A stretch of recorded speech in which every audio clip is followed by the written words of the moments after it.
In the northern part of Yellowstone National Park are broad valleys where elk, bison, and other large mammals winter.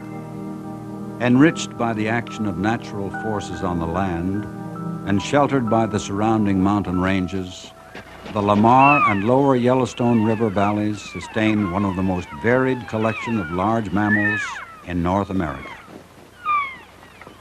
The elk of these valleys are known as the northern herd. In the 1870s and 80s, this herd was decimated by hunters and poachers, but this activity had been stopped by the turn of the century.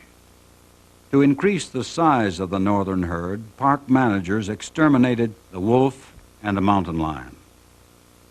The herd increased dramatically, and many feared that the elk would overgraze and thus destroy their winter range. For the next 40 years, rangers trapped the elk or simply shot them. Then in the late 1960s, the Park Service charted a new course in management. The elk would be allowed to increase without human interference, restrained only by the remaining predators, available forage, and winter weather. In the span of a decade, the herd tripled in size. During the winter, the elk gather in large groups as protection against predators. Some animals, usually the young and the old, are unable to cope with winter stress. Left to fend for themselves, they may die. A few are killed by coyotes.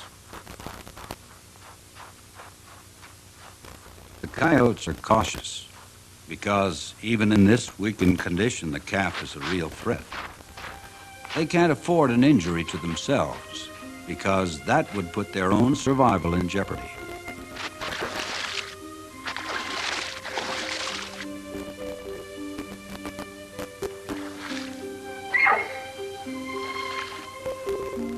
For now, the river proves an effective barrier against the coyotes.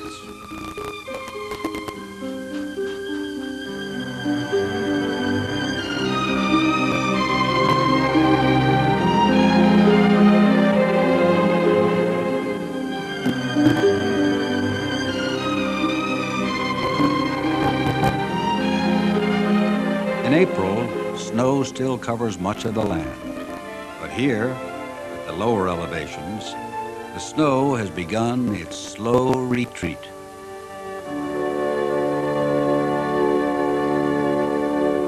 Exhausted and vulnerable, the elk wait for the coming of spring.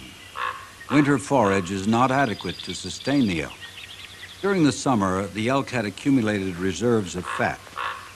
Those reserves are now badly depleted, and on parts of the winter range, the elk have grazed the vegetation to the ground. At the lowest elevations, the first hints of green appear. Bison, elk, and bighorn sheep seek out the new growth, and in so doing, begin their slow migration to higher elevations. For the next 2 months, new plant growth will sweep up the mountainsides, drawing the hooved mammals upward. The migration is not one of vast herds, but is instead one of small groups drifting toward their summer range. For some, the journey will take several months and cover more than 100 miles.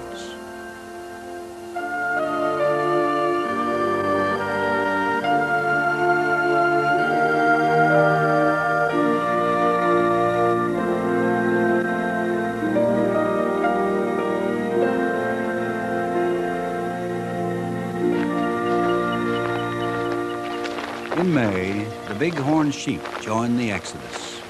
They have wintered beside the elk, and now must cross the same flooded rivers to reach their summer range.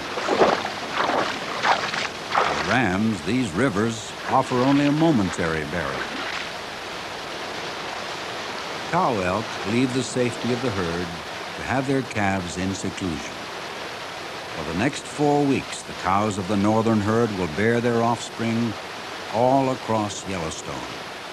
This scattering of the young discourages coyotes and other predators from concentrating on the calves for food.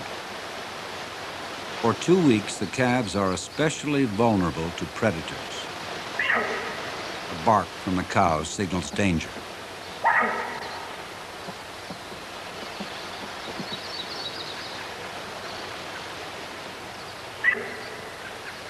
The coyotes try to distract the cow, but, obedient to instinct, she defends her calf aggressively. The coyotes are forced to avoid her deadly hooves.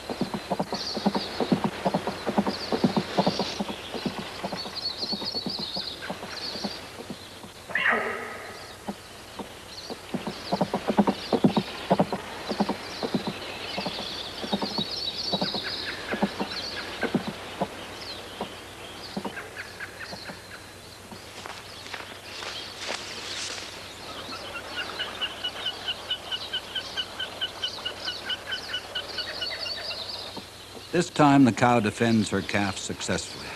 The next encounter may favor the coyotes.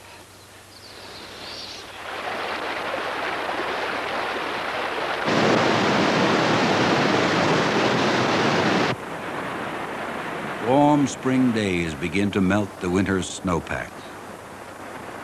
Soon the roar of flooding rivers echo off the mountains. These swollen rivers are a serious challenge to the migrating herd, whose numbers have increased with the addition of the new calves. As cows call their calves to cross, some leap in to follow, but others are less daring.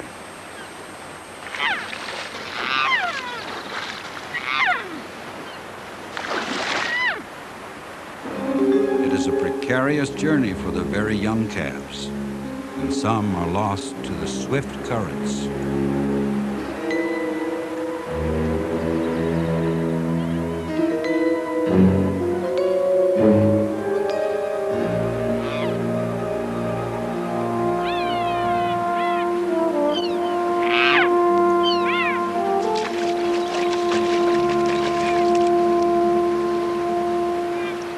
Often the group separates at these crossings, some moving on, while others wait for the waters to subside. During the migration, the members of the northern herd often mix with elk from other herds. The combined herd fans out across the land, leaving their winter range behind. The valleys, where for 7 months thousands of elk have grazed, are now almost deserted. Here on the winter range, the plants grow, flower, and bear seed. Since winter grazing does not affect root systems, areas that were heavily grazed in winter are now rich in plant life. It seems adequate summer rain is more important to the condition of the range than the number of wintering elk. Although elk are the most numerous large animal, other creatures also have an effect on the range. For example, the total mass of grasshoppers here is 3 times that of the elk. And a host of small mammals depend on this forage as well.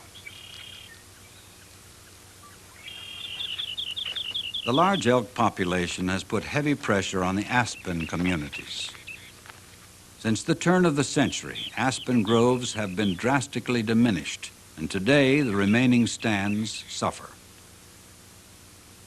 During the winter, elk browse the shoots and chew on the bark of trees. These stands are part of the plant diversity that makes the northern range unique. Their loss would be a tragedy, both aesthetically and ecologically. For many other animals depend on the aspen for food, cover, and nesting. Until recently, park managers have suppressed wildfires. This has led to widespread changes in vegetative patterns. Some ecologists think that wildfires would encourage new growth, helping to reestablish aspen communities sturdy enough to withstand the elk's browsing.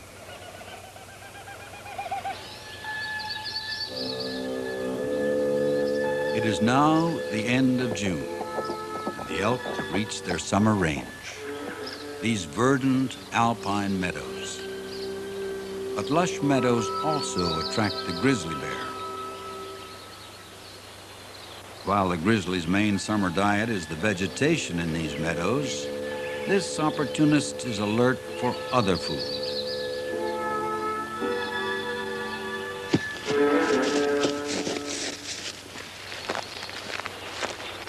The adult elk can easily outrun him, but the calves often cannot. In recent years, in part because of the increased size of the elk herd, the grizzlies of Yellowstone have turned to calves for needed protein. Grizzly and black bears and other predators may kill as many as 1/4 of the young elk each year. Predation on the calves ensures only the strongest elk survive. Fewer elk also mean less competition for limited winter forage.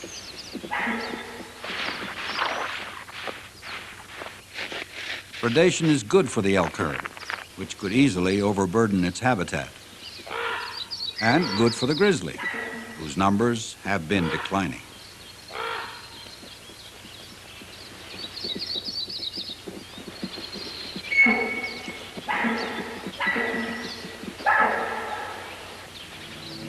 Soon, the remaining calves will be large enough to outrun the grizzly.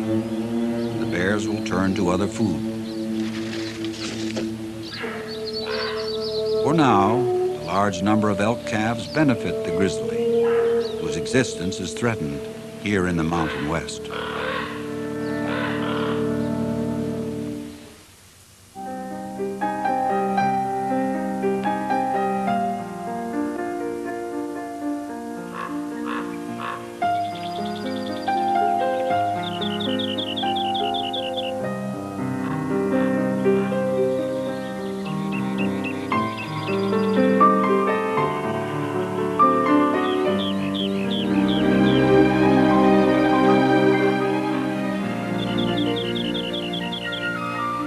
For the large mammals, dawn is a time to feed, before the warm summer sun burns off the enshrouding fog. During the long summer days, the bulls feed and rest, replenishing their reserves of fat and growing extravagant antlers. Soft and sensitive now, by September, the antlers will become deadly weapons. The cows seek out more secure cover for their calves and usually feed apart from the bulls. Although the calves still nurse, they begin to search out the most nutritious plants. In order to survive the winter, they must grow rapidly. As the calves explore their world, they encounter other creatures, many raising and defending their own young.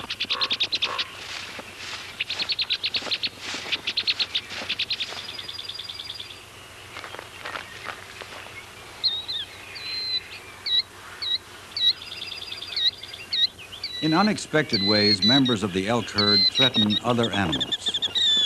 With loud calls, adult killdeer warn their young and attempt to distract the yearling elk.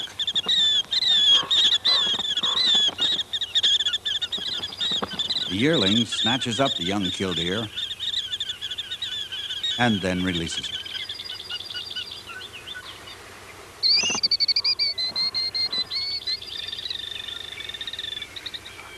Living together in large herds requires that individual elk be able to establish their rank in the herd without causing physical injury. Kicking, raising the head, and charging, these are essential to maintaining dominance. Avoiding charges and lowering the head indicates submission.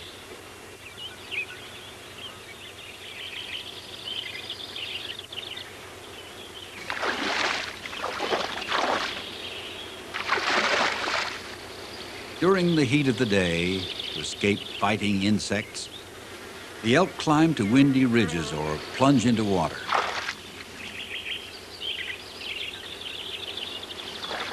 Normally, insects may drive the elk from lower elevations, thus help protect the winter range from overgrazing during the summer.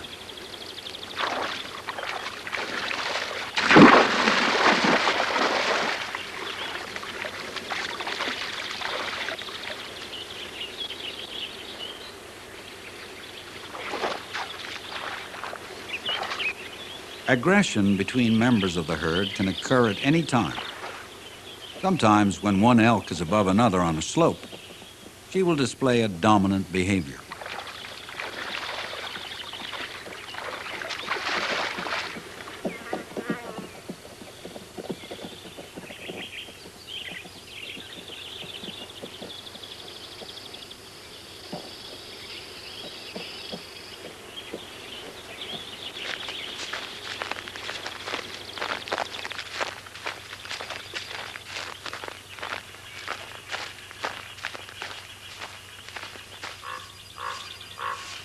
In early evening, the members of the group become more active. Looking like wind-up toys out of control, the calves hone their coordination and develop their young muscles. In their play, they are already using adult communication signals. Playful behavior sharpens reflexes, but it also consumes energy. Only in times of plenty can the elk afford to play. Their exuberance reflects the health of the herd and the land they inhabit.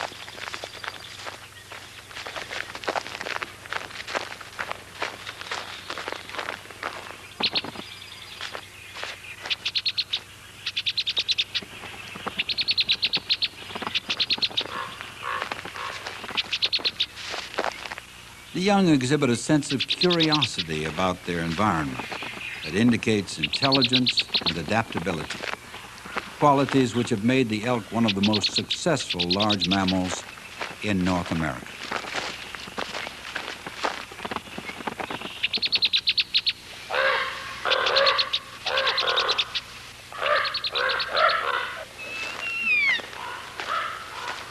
Vocal signals continue to reinforce the bond between a cow and her calf. The front hooves are the most common weapon used by elk. They use them instinctively. During the coming night, the elk of the northern herd will continue its cycles of feeding, resting, and playing.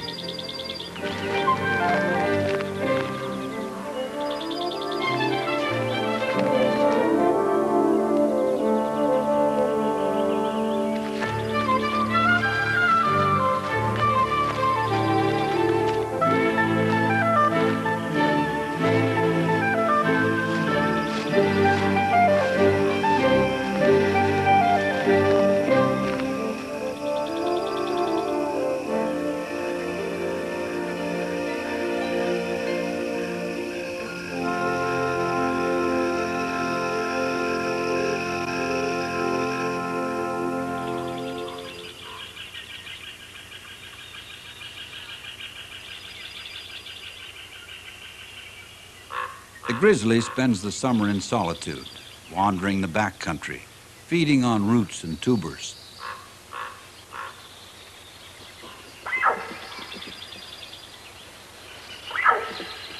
Some grizzlies continue to stalk the elk long after the calves are large enough to outrun them. In July, the calves have grown considerably and proved difficult for the grizzly to capture.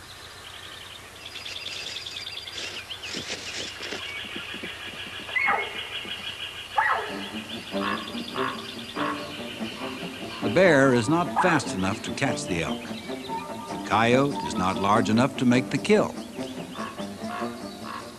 The missing thread in the Yellowstone tapestry is the wolf.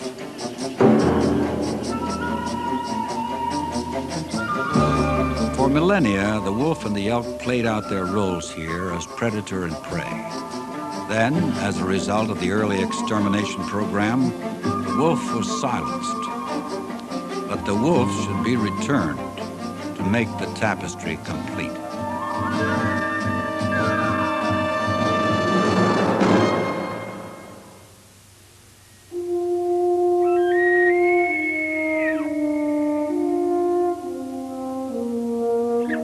In early September, as the bulls of the northern herd seek out the cows for the purpose of mating, they engage in an ancient ritual to determine which among them will pass on their genetic legacy.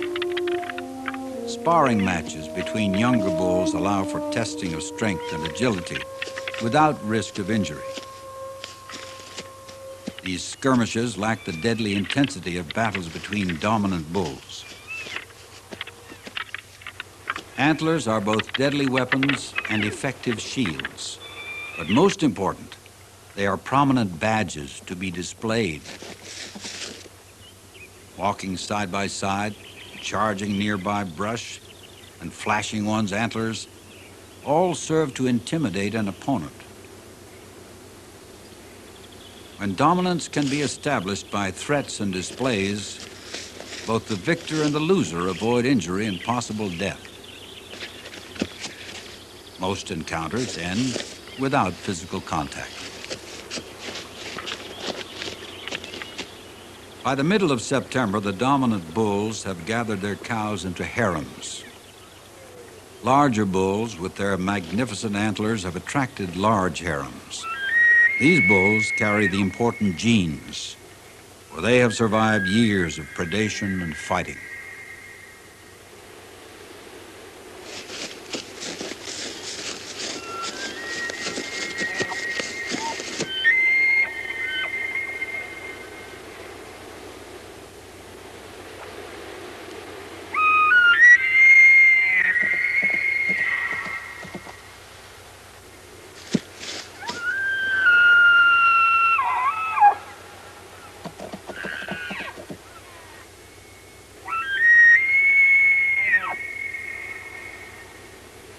On rare occasions, when all other forms of communication fail, bulls engage in deadly combat.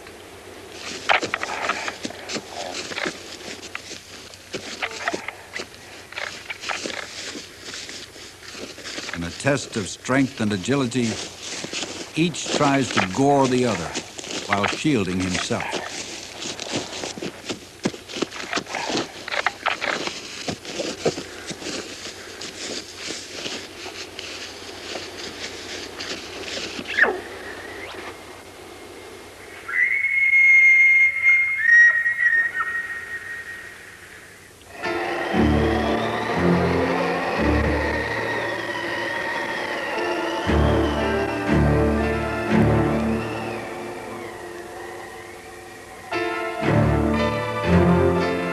Now winter descends on the Yellowstone with the harshness of the northern Rocky Mountains, and the weather itself becomes the controlling factor in the survival of all species here, including the size of the ungulate herds.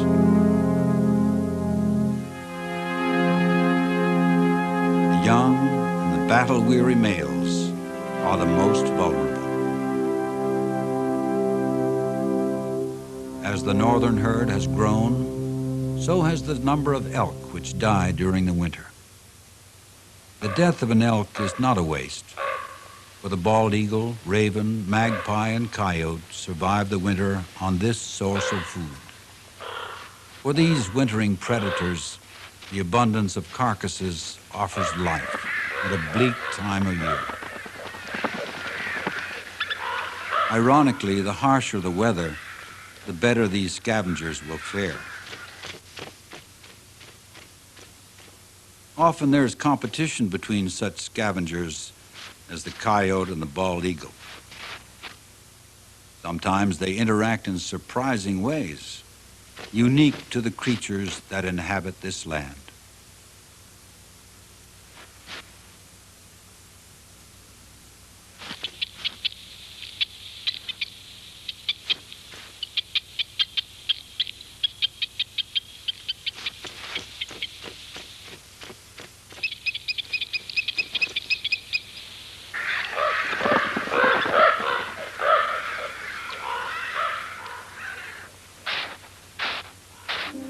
In Yellowstone National Park, the bugle of the elk rings out louder now, amplified by the Park Service decision to let nature take its course.